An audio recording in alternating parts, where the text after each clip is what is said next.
Fellow at the Science Policy Research Unit at the University of Sussex, and he joins us now live from Paris. Thank you so much, sir, for being with us here on the program today. Now, we're hearing from Grossi that members of his team may stay permanently at the plant to ensure it operates properly and to contain any damage that could lead to a possible catastrophe. Give us an idea on what the IAEA will be doing during their time at the plant. So far, IAEA have essentially been kicked out after just a few hours. And there may be some element of support that the IAEA are doing.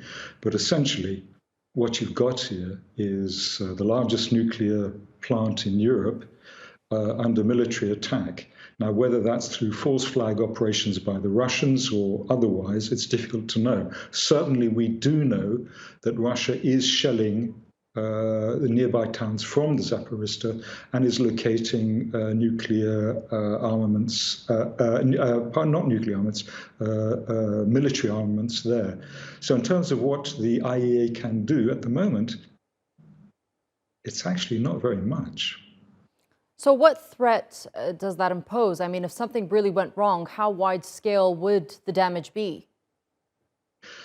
The damage would be pretty important. It wouldn't necessarily be as grave as Chernobyl, because Chernobyl is a graphite reactor. The Zaporizhzhia reactors are different. However, there are 6 of them with a huge radiological inventory. So if something really was to go wrong in terms of the reactor pressure vessel, the spent fuel ponds, the intermediate level waste, it would certainly be deeply problematic for Ukraine, potentially Russia, depending on which way the wind blows, Europe, Central Europe. It could even reach the Middle East. So there's no easy answer to this problem.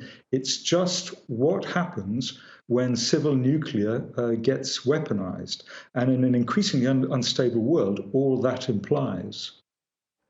Right, and we, as you mentioned, we still see intense fighting going on around the plant. I mean, we saw how Grossi and his team had to wait for hours until it was safe enough for them to go into the plant today. What are the chances we'll see a full-scale radiological catastrophe unfold? I mean, how guarded is the plant?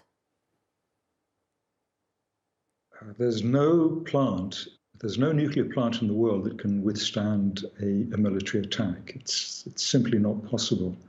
And unfortunately, IAEA have never regulated, planned, advised, or regulated in terms of new build for military attack. So if something really does go wrong, and it's not looking great, we could be facing something very important. And all that implies for any form of new nuclear, any form of the idea that nuclear is resistant from these kind of events in an increasingly unstable world.